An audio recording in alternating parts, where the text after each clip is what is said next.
Hello dear students, आज के video में हम बात करने वाले हैं गोलीय दर्पणों द्वारा प्रतिबिंब रचना के नियम। माय डियर स्टूडेंट्स, आपने देखा होगा जब हम समतल दर्पण के सामने खड़े होते हैं तो समतल दर्पण द्वारा जो प्रतिबिंब बनता है वो प्रतिबिंब कैसा होता है। देखो उसकी खासियत क्या होती है। मान लो ये हमारे पास में कोई समतल दर्पण है और इसके सामने यदि हम किसी वस्तु को रखते हैं तो इस वस्तु को हम कहते हैं बिंब या ऑब्जेक्ट कहते हैं।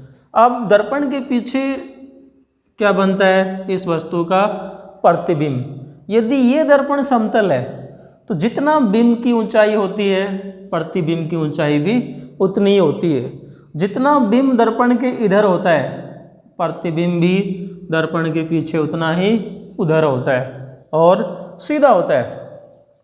लेकिन यदि हम गोलीय दर्पणों की बात करते हैं तो गोलीय दर्पणों के द्वारा जो प्रतिबिंब बनते हैं उनके, अब देखो यदि हम गोलीय दर्पण के द्वारा प्रतिबिंब जो बनते हैं वो बड़े इंटरेस्टिंग सा होता है। यदि आपने कभी जो गोलीय दर्पण है आप हाथ में लेके देखना या कभी किसी बड़े गोलीय दर्पण के सामने खड़े होकर देखोगे तो हमें कभी तो लगेगा हमारा कि दर्पण छोटा बन गया, बड़ा बन गया, सीधा बन जाता है, कई बार आभासी बन जाता है। और तो उस केस में क्या होता है कि गोलीय दर्पण के द्वारा जो प्रतिबिंब बनते हैं उन प्रतिबिंब की रचना के कुछ एक नियम होते हैं। तो हमें आज उन्हीं नियम को समझना है। पहला जो नियम है वो क्या है, देखो हम पहले नियम की बात करते हैं। पहला नियम क्या है, वो किरणें जो दर्पण के मुख्य अक्ष के समांतर आती हैं, दर्पण के मुख्य अक्ष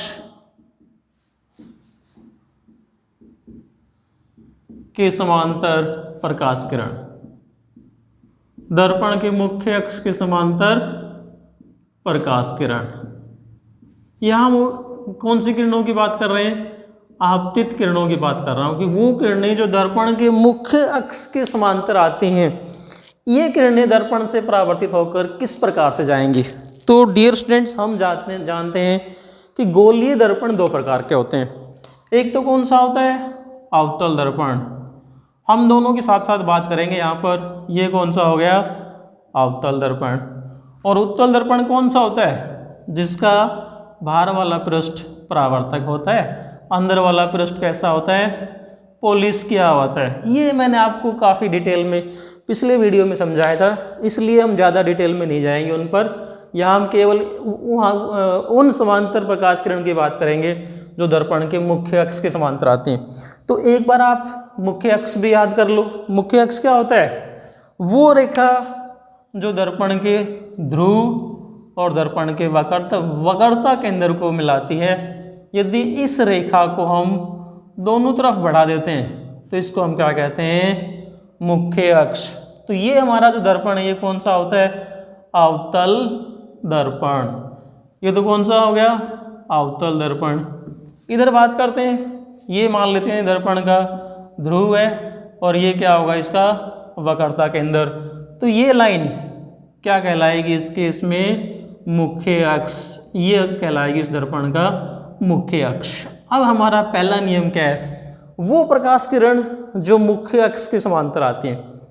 डियर स्टूडेंट्स, मुख्य अक्ष के समांतर ये रेखा भी हो सकती है जो बिल्कुल मुख्य अक्ष के साथ साथ आ रही है, या कोई भी हम कोई किरण मान लेते हैं, कोई भी सामान्य किरण, जनरल जो रेखा है हम ये मान लेते हैं कि हमारे पास में ये कोई प्रकाश किरण जो मुख्य अक्ष के समांतर आती है, ये हमारा मुख्य अक्ष है और ये प्रकाश किरण इस मुख्य अक्ष के समांतर आती है। तो क्या होगा इस किरण का, ये किरण यहाँ से परावर्तित होकर कहाँ पर जाएगी, दर्पण के फोकस में से पास होती है। सबसे पहला जो नियम आपको याद रखना क्या है कि वो समांतर प्रकाश किरण जो मुख्य अक्ष के समांतर आती है दर्पण से परावर्तित होकर दर्पण के मुख्य फोकस में से पास होती है। यदि अवतल दर्पण हो, अवतल दर्पण के केस में जो समांतर प्रकाश किरण है अवतल दर्पण के मुख्य फोकस में से पास हो सकती है।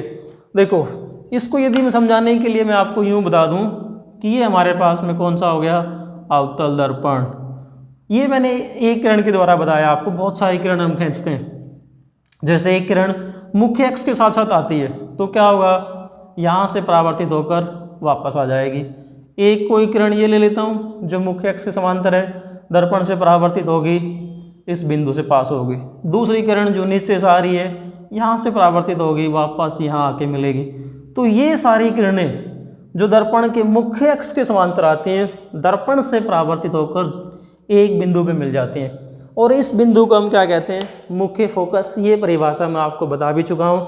तो यहाँ पर नियम कौन सा लगा है, वो किरण जो मुख्य अक्ष के समांतर आती हैं, दर्पण से परावर्तित होकर कहाँ मिलती हैं, मुख्य फोकस से पास होते हैं, यदि अवतल दर्पण हो।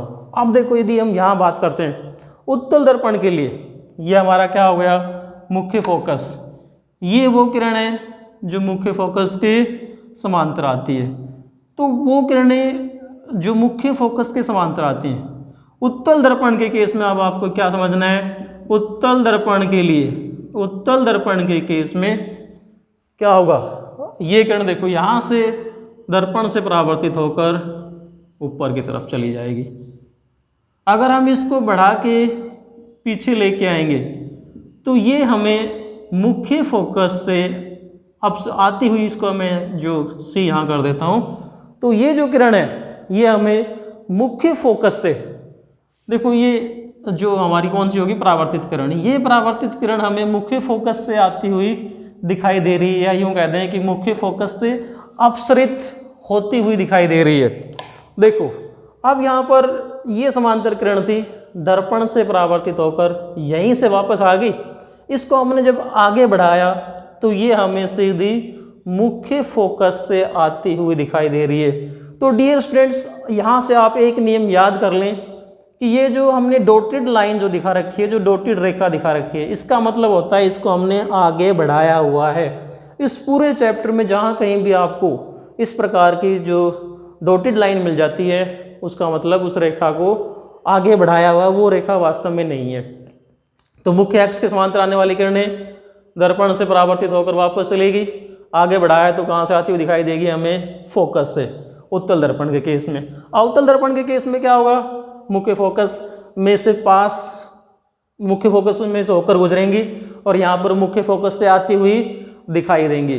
तो पहला नियम तो ये है कि वो किरणें जो मुख्य अक्ष के समांतर आती हैं, या तो मुख्य फोकस में से पास होंगे यदि दर्पण कौन सा हो, अवतल, या फिर मुख्य फोकस से आती हुई दिखाई देगी यदि दर्पण कौन सा हो, उत्तल हो। देखो इसी कारण से हम यहाँ पर एक चीज़ और क्लियर करते हैं कि उत्तल और अवतल दर्पण को, उत्तल दर्पण को हम अभिसारी दर्पण भी कहते हैं। काफ़ी इंपॉर्टेंट क्वेश्चन है कि जो अवतल दर्पण है, अवतल दर्पण अभिसारी दर्पण क्यों कहलाता है, अवतल दर्पण को हम अभिसारी दर्पण क्यों कहते हैं। तो यहाँ से हमारा उत्तर मिल जाएगा हमें कि अवतल दर्पण के केस में क्या होता है, वो किरणें जो मुख्य अक्ष के समांतर आती हैं, दर्पण से परावर्तित होकर किसी एक बिंदु पे इकट्ठी हो जाती हैं। और अभिसारी का मतलब क्या होता है, कन्वर्ज करना, इकट्ठा करना। अभिसारी मीन्स कन्वर्जिंग, इकट्ठा करना।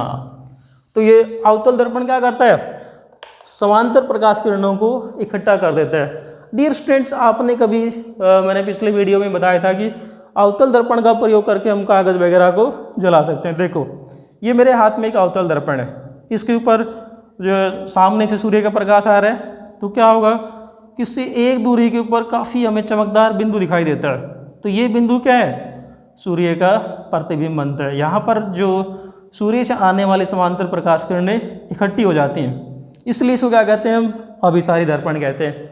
यहाँ पर क्या होता है, इस केस में क्या होता है, ये किरणें फैल जाती हैं, इसलिए इसको क्या कहते हैं हम, अपसारी।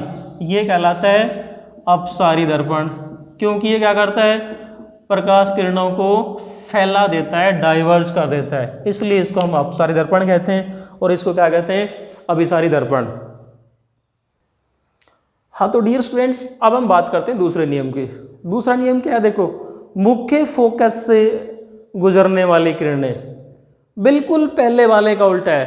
पहले वाले में क्या था, याद करो क्या था, पहले वाले में मुख्य अक्ष के समांतर आने वाली किरणें दर्पण से परावर्तित होकर कहाँ से पास होती हैं, मुख्य फोकस से।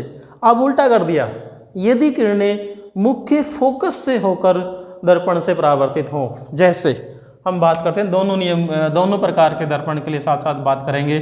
ये हमारे पास में दर्पण कौन सा हो गया, अवतल दर्पण, और ये क्या हो जाएगी इसके लिए, मुख्य अक्ष। ये हो गया अवतल दर्पण का मुख्य अक्ष। मान लेता हूँ कि ये इस दर्पण का मुख्य फोकस है। अब नियम क्या है हमारा कि वो किरणें जो मुख्य अक्ष के समान, जो मुख्य अक्ष में से पास होती हैं, मुख्य अक्ष से गुजरने वाली किरणें, तो कोई प्रकाश किरण जो इस प्रकार से आती है यूं और दर्पण के मुख्य फोकस से होकर दर्पण से परावर्तित होती है। तो अब नियम क्या है कि वो किरणें जो दर्पण के फोकस से होकर दर्पण से परावर्तित होती हैं, परावर्तित होने के बाद में मुख्य अक्ष के समांतर जाती हैं। बिल्कुल उल्टा हो गया, देखो समझो, यदि किरणें मुख्य अक्ष के समांतर जाएंगी तो यहाँ से परावर्तित होकर फोकस में से पास होती, उल्टा कर दिया। यदि फोकस में से गुजर रही हैं तो दर्पण से परावर्तित होकर किधर को जाएंगी, मुख्य अक्ष के समांतर वापस चली जाएंगी। राइट, वापस यहाँ उसके लिए बात करते हैं, उत्तल दर्पण के लिए बात करते हैं। उत्तल, अब यदि कोई प्रकाश किरण इस प्रकार से आती है, जैसे ये प्रकाश किरण है, आपतित प्रकाश किरण, ये अब देखो उत्तल दर्पण के केस में हमें पता है कि क्या होगा, ये परावर्तित होकर यहीं से वापस आ जाएगी। लेकिन अगर हम इसको आगे एक्सटेंड करते इस प्रकार से, मान लो कि मैं ये कहता हूँ कि इसको हम यहाँ से आगे बढ़ाते और बढ़ाने के बाद में सीधा यदि ये फोकस को जाके टकराती, तो इन किरणों के लिए नियम क्या है कि यदि कोई ऐसी किरण जो सीधा फोकस में से पास होती है उत्तल दर्पण के लिए, तो क्या होता, देखो ये किरण यहीं से परावर्तित होकर वापस आ जाती। ये वाली किरण है वो क्या होती, यहीं से परावर्तित होकर वापस आ जाती। वो नियम आ गया कि यदि कोई किरण मुख्य फोकस में से पास होती है, अवतल दर्पण के लिए परावर्तित होकर कैसे जाएगी, मुख्य अक्ष के समांतर। वही बात यहाँ पर है कि यदि कोई किरण इस प्रकार से आपतित हो रही है कि वो दर्पण के मुख्य फोकस में से पास होती है, तो यहाँ से परावर्तित होकर मुख्य अक्ष के समांतर वापस आ जाती है। राइट, तो हम देखो यहाँ से हम दो बातें आप समझ लो, हम यहाँ से दो बातें अच्छे से क्लियर कर लेते हैं। हम ये कह सकते हैं कि यदि कोई वस्तु कोई सा दर्पण हो, यदि वस्तु दर्पण के सामने बहुत दूरी पे रखी हुई है, समांतर किरणों का मतलब क्या होता है कि जैसे हम ये मान सकते हैं कि हमारे पास में जो सूर्य से आने वाली किरणें वो समांतर किरणें दर्पण से परावर्तित होकर क्या करती हैं, दर्पण के मुख्य फोकस पर या तो इकट्ठी हो जाती हैं या वहाँ से हमें आती हुई दिखाई देती हैं, अपसृत होती हुई दिखाई देती हैं।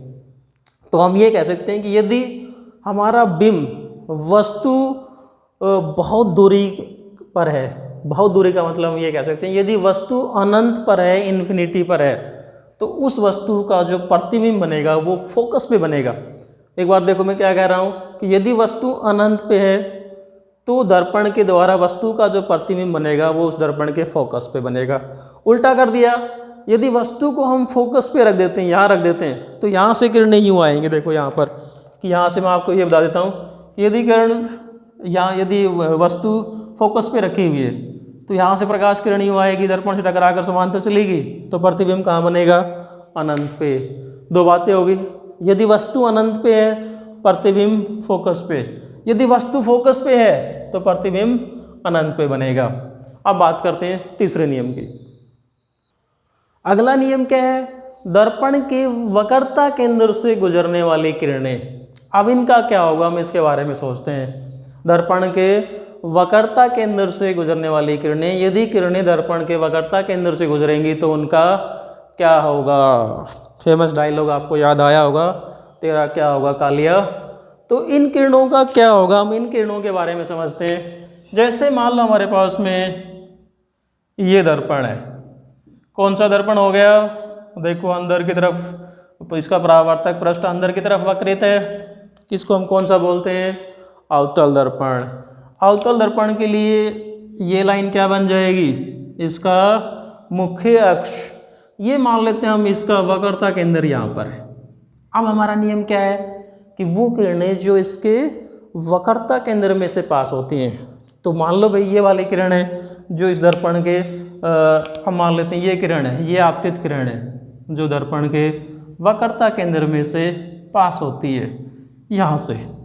तो माय डियर स्टूडेंट्स, इसके लिए भी आप ये याद कर लो कि वो किरणें जो दर्पण के वक्रता केंद्र से गुजरकर दर्पण से परावर्तित होती हैं वापस इसी रास्ते पे चली जाएंगी। मतलब इनका कुछ नहीं हुआ, जिधर से आई थी वापस उधर ही चली जाएंगी। देखो इसको हम यूँ भी याद कर सकते हैं, नियम ये है हमारा, आप समझाने के लिए और बता रहा हूँ मैं आपको कि हमने दर्पण के लिए अभिलंब की परिभाषा क्या पढ़ी थी कि दर्पण पे हम कोई भी बिंदु ले लेते हैं और उस बिंदु को दर्पण के वक्रता केंद्र से मिला देंगे तो क्या बन जाता है, ये अभिलंब। अब याद करो कि जो किरणें अभिलंब के साथ आती हैं वो परावर्तित होकर अभिलंब के साथ ही वापस जाएंगी। ये मुख्य अक्ष अपने आप में दर्पण पे अभिलंब होता है। तो यदि कोई किरण इस मुख्य अक्ष के साथ साथ आती है यहाँ से परावर्तित होकर वापस आ जाएगी। यदि कोई किरण यूँ आती है तो यहाँ से परावर्तित होकर वापस आ जाएगी। यदि कोई किरण यूँ जा रही है तो यहाँ से परावर्तित होकर वापस यूँ आ जाएगी।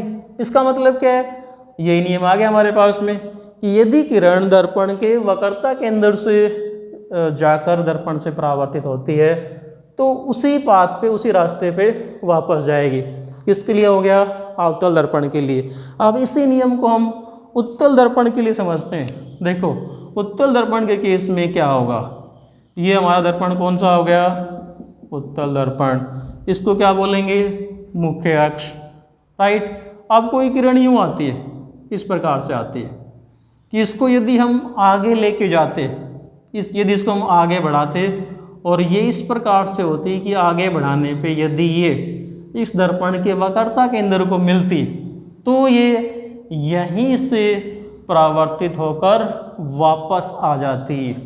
ये है इसके लिए, दोनों के लिए नियम कि वक्रता केंद्र से गुजरने वाली किरणें दर्पण से परावर्तित होकर उसी रास्ते पे वापस चली जाती हैं। अब हम बात करते हैं इसके अगले नियम की। देखो नेक्स्ट नियम क्या है, चौथा नियम हमारा ये कहता है कि दर्पण के ध्रुव पर तिर्यक आपतित किरण परावर्तित होकर तिर्यक दिशा में ही जाएगी। क्या मतलब है इसका, देखो हम इसको समझते हैं। ये हमारे पास में दर्पण कौन सा हो गया, अवतल दर्पण। ये मुख्य अक्ष, ये हो गया इसका ध्रुव, दर्पण के ध्रुव पर। तिर्यक का मतलब होता है तिरछा। यदि कोई किरण इस प्रकार से तिरछी आती है तो यहाँ से परावर्तित होकर तिरछी ही चली जाएगी। मतलब जितना ये वाला कोण बढ़ेगा उतने ही कोण पे ये नीचे परावर्तित होकर आएगी। माय डियर स्टूडेंट्स, एक बात आप हमेशा याद रखना कि दर्पण कोई सा भी हो, चाहे समतल हो चाहे गोलीय हो, परावर्तन के नियम हमेशा लागू होते हैं। तो जितने कोण पे ये किरण आपतित होती है उतने ही कोण पे परावर्तित होगी। ये तो किसके लिए हो गया, अवतल दर्पण के लिए। यदि हम इसी को उत्तल दर्पण के लिए लगाते तो उत्तल दर्पण के केस में भी इसी प्रकार से होता। ये क्या है हमारे पास में, दर्पण का ध्रुव और ये तिर्यक आपतित किरण यहाँ से परावर्तित होकर तिर्यक की दिशा में आ जाती। जितना ये कोण है उतने ही कोण पे ये परावर्तित होकर नीचे आ जाती। सो डियर स्टूडेंट्स, ये थे कुछ एक दर्पण द्वारा प्रतिबिंब रचना के नियम। अब इन नियमों के आधार पर हम कह सकते हैं कि कोई प्रतिबिंब बनेगा वो सीधा बनेगा, आभासी बनेगा, वास्तविक बनेगा, छोटा बनेगा या बड़ा बनेगा।